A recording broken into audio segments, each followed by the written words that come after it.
I've even heard of an attempt suggesting we need to look at non-canonical apocryphal books. Reject this. We should have nothing to do with apocryphal books except to condemn them. That's it. Put it where it belongs, the garbage can. Does the spirit of prophecy approve of the Apocrypha? No. If you're asking, should I be studying these things, I would say, do not. She makes statements like, study down in Revelation. She says that. Right. Look at the book of Deuteronomy.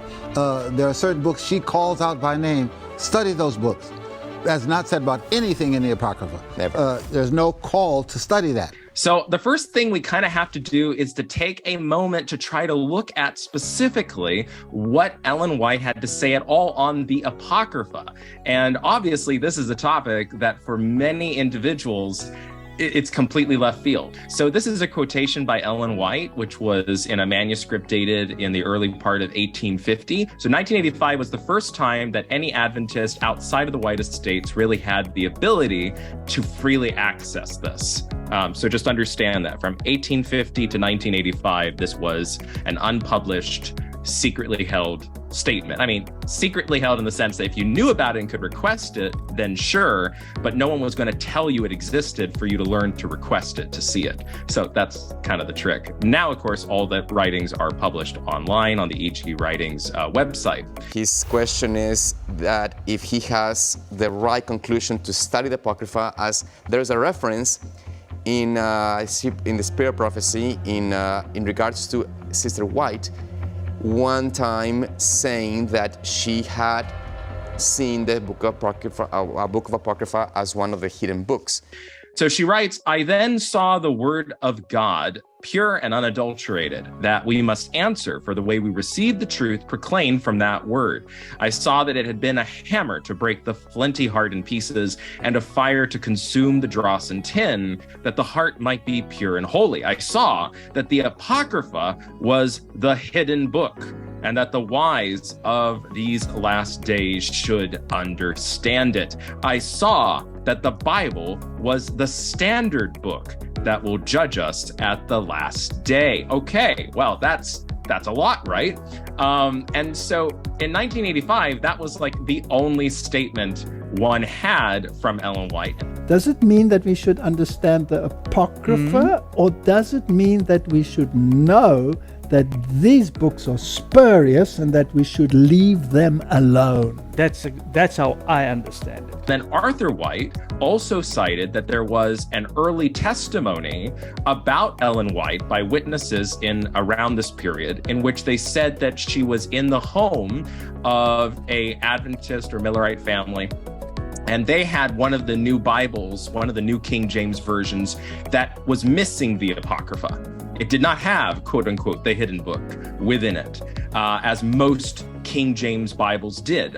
Many may not be aware that Protestant Bibles usually always included the Apocrypha. It was not until 1827 that, for financial reasons, the British and Foreign Bible Society decided that, hey, why are we wasting money on publishing something in the middle of each of our Bibles when we don't even agree it's canonical? So they just decided to stop printing it, and that caused quite a controversy. It was called the Apocrypha controversy. A lot of people disagreed with it. So ultimately, by the time of Ellen White here, they're starting to come into the United States Bibles that are King James versions that lack the Apocrypha in the middle. Now, Ellen White's Bible had it. Most Adventist Bibles obviously would have the Apocrypha in the middle. So this vision that Arthur White reveals, she goes ahead and, miraculously, supernaturally is said to have known that, quote unquote, the hidden book was not in their Bible when she picked it up without ever looking at it.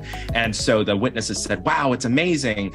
She knew the Apocrypha was missing. And it says that she went on all night talking about the Apocrypha to them. Unfortunately, the witnesses were only interested in telling us about her supernatural insights, not her intellectual insights on the Apocrypha. So that vision is lost to us, even if we'd be more interested in that.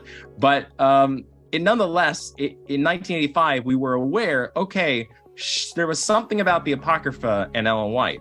But in 2014, it was released that there was a vision a few months prior by her, that there was a transcript taken of, which, again, until 2014 was unknown to anybody except a select few probably at the White Estates. And I mean select few, probably we're talking like less than 10, who knows.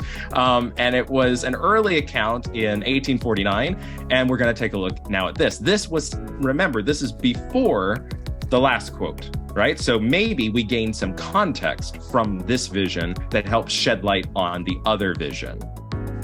So taking the large Bible containing the Apocrypha, right? The transcript writer is putting that in there. He wants us to know that she has the Bible with the Apocrypha.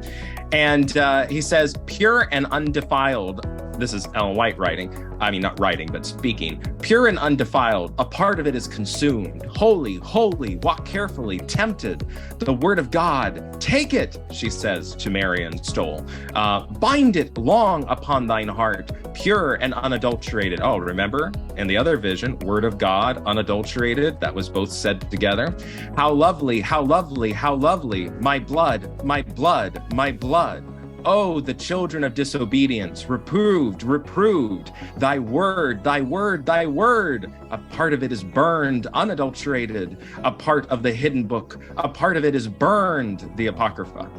Right? The transcript writer wants you to understand hidden book references Apocrypha, just as we saw in manuscript 4, 1850. Now, if you're freaked out by how this sounds, apparently, given our early reports of Ellen White, she did not talk nice in the ways that she wrote. When she was in vision, she talked in very uneloquent ways, very superstitious kind of ways of speaking. And so a lot of people are freaked out by this manuscript because it just is it's unlike what you're used to reading in the literary Ellen White when she gets polished. This is, or when she polishes herself, this is a much more raw, visionary Miss White. So important to notice, right, also that the word of God is unadulterated, right, pure and unadulterated, but note too that the hidden book is a part of the word of God, a part of thy word, the hidden book. Okay, and actually, I believe this transcript is riddled with spelling errors. The White Estate also agrees that it's riddled with spelling errors. I believe that the transcript writer here made a mistake. I do not believe that it is a part of the hidden book. I believe that it is originally a part of it, the hidden book. I think he's missing the it, because it doesn't make any sense if you say a part of the hidden book, given everything else that's said. So I believe there's a spelling error here, and just like there are other notations by the White Estate, I think originally here he missed the it as he was writing down the transcript. So it should be a part of it, thy word, just as earlier it says a part of it is what is burned. But nonetheless, notice that the hidden book is unadulterated, just like the word of God.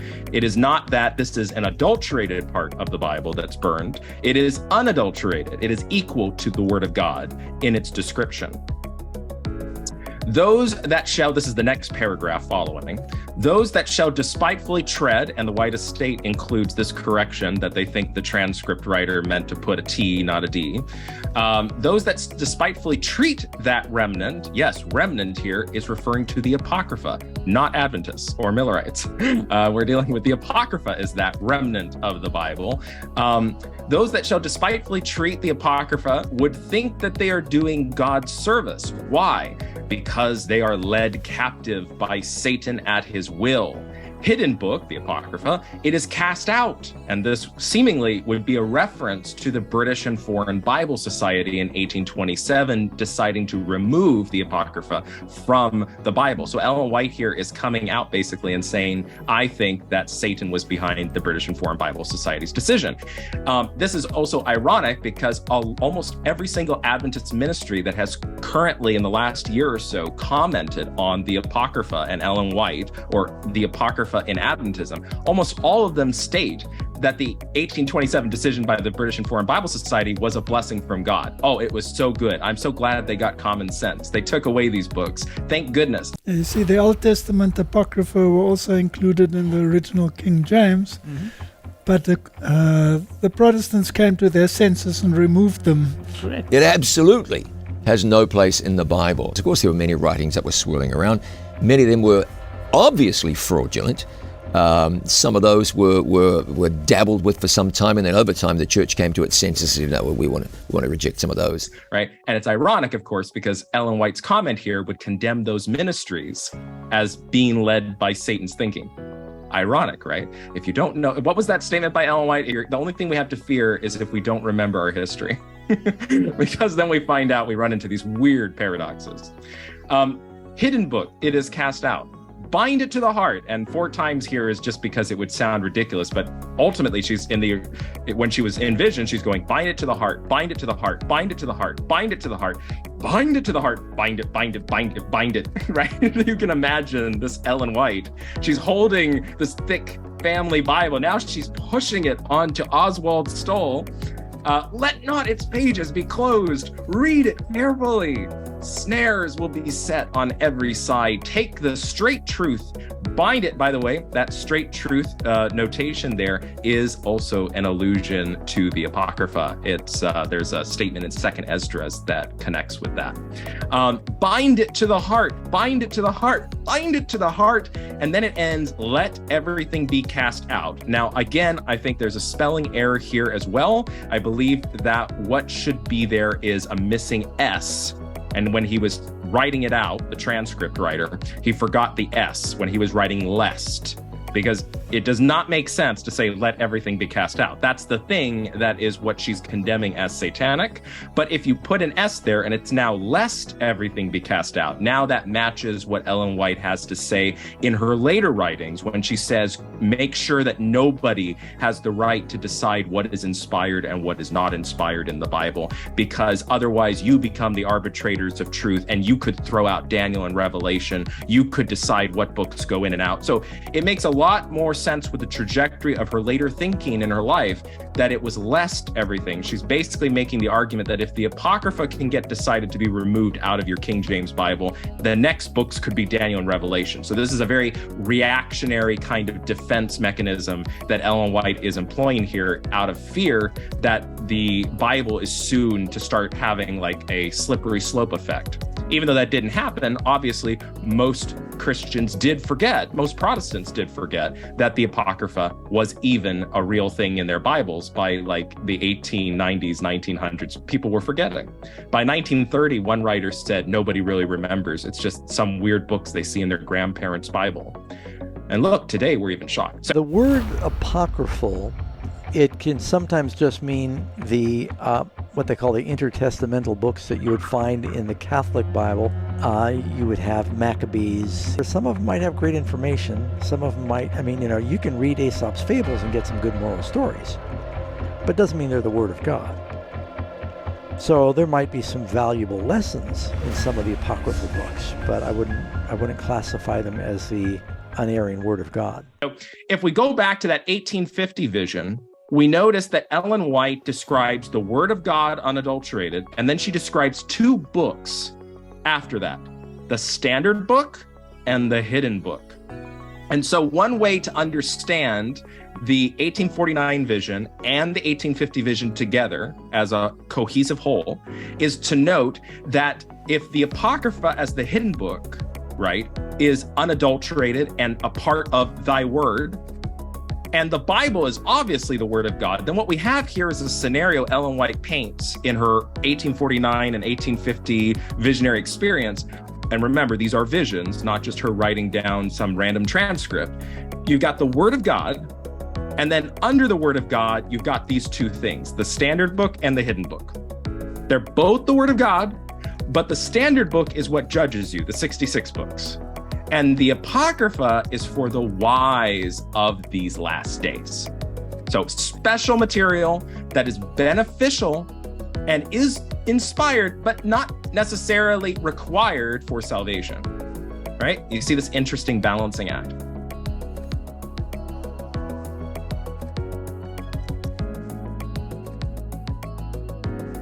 I just want to give a quick shout out over to Adventist Today and thank them for being the sponsors of this video.